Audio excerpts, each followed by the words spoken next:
La Royal Navy britannique a récemment mené une opération de surveillance de grande envergure dans la Manche, visant à suivre des navires russes traversant l'une des voies maritimes les plus fréquentées au monde. Cette mission, coordonnée avec les alliés de l'OTAN, s'inscrit dans le cadre du renforcement de la sécurité maritime européenne face aux activités croissantes de la Russie en mer. 2 patrouilleurs britanniques, accompagnés d'un hélicoptère Wildcat, ont été déployés pour suivre un corvette russe de classe Sterguchi et le pétrolier Mon Général Sobolev, qui naviguait vers le nord. Les navires russes ont été suivis tout au long de leur passage dans les eaux territoriales britanniques, la surveillance étant ensuite transférée à un allié de l'OTAN. Cette coordination illustre parfaitement la coopération et l'interopérabilité entre les forces navales occidentales. Selon la Royal Navy, ce type de mission est devenu une pratique courante, mais essentielle, pour maintenir une veille constante sur les mouvements de navires étrangers et protéger les infrastructures stratégiques, comme les câbles sous-marins et pipelines reliant la Grande-Bretagne au continent européen. Les tensions géopolitiques actuelles, exacerbées par le conflit en Ukraine, rendent ce type d'opération particulièrement crucial. Le ministre britannique de la Défense, Ben Wallace, a souligné que la surveillance de ces navires faisait partie d'un effort plus large visant à lutter contre la Shadow Fleet, un réseau de pétroliers russes qui tente de contourner les sanctions internationales. Selon lui, la capacité de détecter et suivre ces navires en temps réel permet de protéger l'Europe et de limiter le financement des opérations militaires russes. Cette opération reflète aussi l'importance de la coopération européenne. En travaillant main dans la main avec les alliés, la Royal Navy démontre sa capacité à assurer la sécurité des voies navigables stratégiques et à prévenir toute action pouvant menacer les intérêts de l'Occident. La surveillance des navires russes dans la Manche n'est donc pas seulement une mesure de contrôle, mais un signal fort envoyé à Moscou. Les mouvements militaires et économiques russes sont étroitement observés, et toute tentative de contourner les sanctions ou de menacer les infrastructures critiques ne passera pas inaperçue. En résumé, cette mission illustre l'alliance entre technologie, vigilance et coopération internationale, garantissant que l'Europe reste protégée face aux menaces maritimes et que les mouvements stratégiques des navires russes soient suivis en permanence. Elle montre également que, même dans un contexte de routine, la présence et l'action de la Royal Navy ont un impact direct sur la sécurité régionale et la stabilité européenne. Alors que la Royal Navy surveillait les navires russes dans la Manche, la France a mené une opération complémentaire pour lutter contre la Shadow Fleet, ce réseau de pétroliers russes qui tente de contourner les sanctions internationales. Le pétrolier Grinch a été intercepté par la marine française et détourné vers le port de Marseille-Fos pour enquête. Le Grinch avait quitté Murmansk, un port stratégique en Arctique, et a été suivi jusqu'au détroit de Gibraltar avant son entrée en Méditerranée. Les autorités françaises soupçonnent que le navire naviguait sous un faux pavillon, une pratique courante dans la Shadow Fleet pour masquer la provenance du pétrole russe et maintenir les exportations malgré les sanctions occidentales. L'enquête française vise plusieurs points: déterminer le propriétaire du navire, l'origine et la destination de la cargaison, et vérifier la légitimité de son pavillon. Ces mesures font partie d'une stratégie européenne coordonnée, où la France et le Royaume-Uni surveillent et contrôlent de manière proactive le trafic maritime russe. Les autorités européennes ont intensifié ces opérations afin de réduire les revenus pétroliers de la Russie, qui finance en grande partie ses opérations militaires en Ukraine.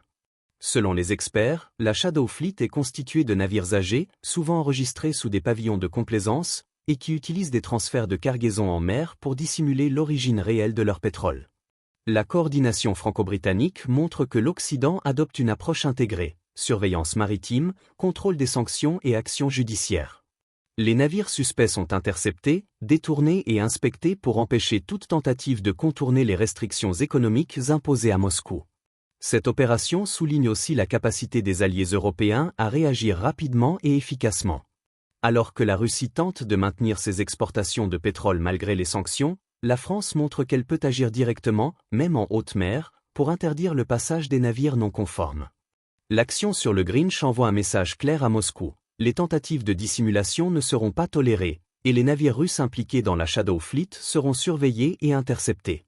En résumé, cette opération illustre la combinaison de vigilance stratégique, coordination internationale et application des sanctions pour limiter les revenus russes et protéger la sécurité économique et énergétique de l'Europe. La Shadow Fleet n'est plus invisible, chaque mouvement est suivi et chaque navire suspect peut être stoppé avant d'atteindre son objectif. Pendant que les navires russes étaient surveillés en mer, le conflit en Ukraine continue d'évoluer avec l'apparition de nouvelles menaces sur le champ de bataille. Selon le magazine Military Watch, une vidéo montre l'utilisation d'un drone à propulsion jet frappant un lanceur ukrainien RIM-2. Ce type de drone est conçu pour des frappes rapides et précises, offrant une portée et une vitesse supérieures aux modèles précédents à hélice, comme le Shahed 136 iranien, déjà largement utilisé par la Russie depuis 2022. Contrairement aux drones plus anciens, l'appareil à réaction est capable de suivre des cibles mobiles, ce qui permet des frappes sélectives et augmente l'efficacité des attaques contre des systèmes critiques. Bien que l'utilisation de ce drone n'ait pas été confirmée de manière indépendante, son apparition marque un changement potentiel dans les tactiques russes, combinant vitesse, précision et capacité à contourner les défenses aériennes. Parallèlement, la Russie continue de lancer des frappes combinées de drones et de missiles sur l'infrastructure ukrainienne, notamment l'électricité et l'eau potable, affectant directement la vie des civils.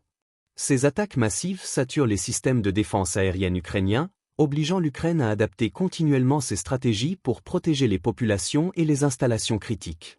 Le recours à ces nouvelles technologies reflète l'intensification de la guerre technologique.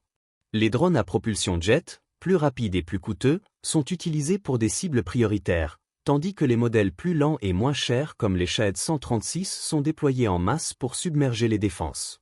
Cette approche hybride montre que la Russie combine désormais frappes de précision et attaques de saturation, augmentant la pression sur les forces ukrainiennes et les infrastructures civiles. Pour l'Ukraine, cette situation représente un défi majeur. Il faut non seulement défendre le territoire contre des frappes aériennes sophistiquées, mais aussi adapter les stratégies de défense avec des ressources limitées. Les systèmes occidentaux de défense aérienne, bien que nombreux, sont mis à l'épreuve par la quantité et la rapidité des attaques.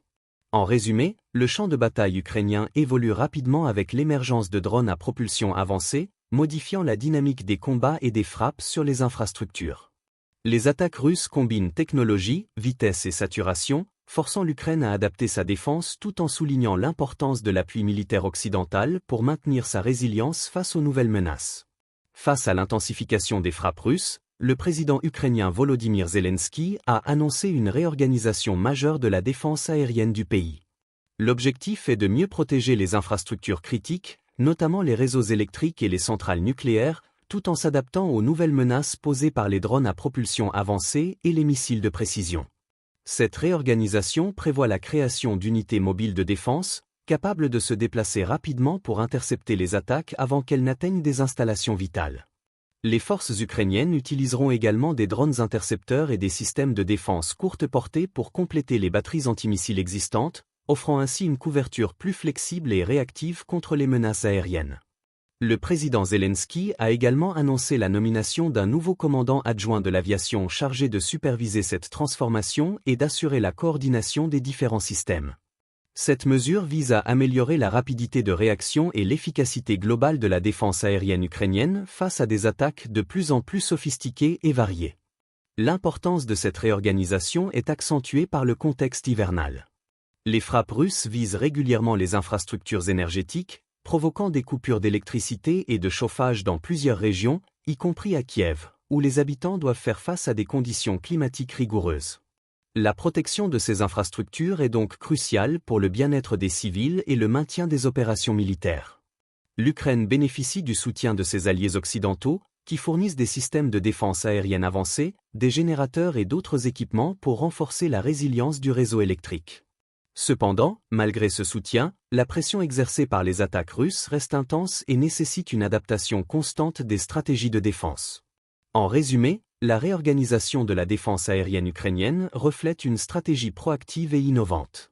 Elle combine mobilité, technologie et coordination pour contrer les nouvelles menaces aériennes, protéger les populations et assurer la continuité des opérations militaires.